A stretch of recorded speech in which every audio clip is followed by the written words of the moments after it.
All right, it looks like we're going to have to do some factoring by grouping again. So we're looking for two numbers whose product is the same as the product of this 12 and this -2 here. So the product of these two numbers should be -24.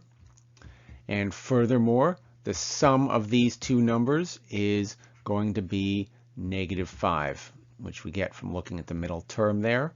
So if the product is negative, that means we have one positive and one negative missing number.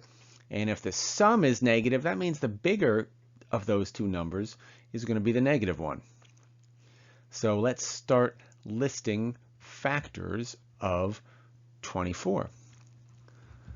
And we'll make the bigger factor negative each time. So we have 2 and -12, 3 and -8, and 4 and -6.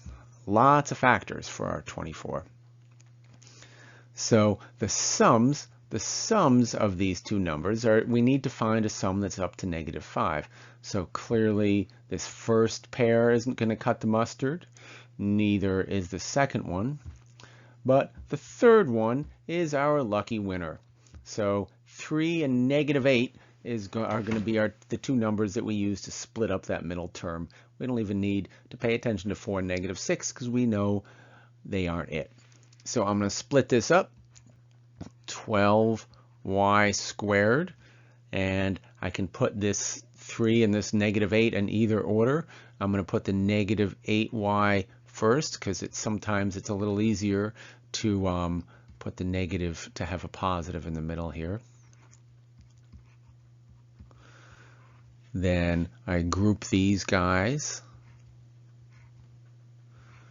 I look for GCFs over here in this first parentheses.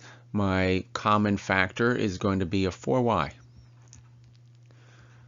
That leaves me with 3y minus 2. And in this second parentheses, we see that there is no GCF between the 3y and that -2.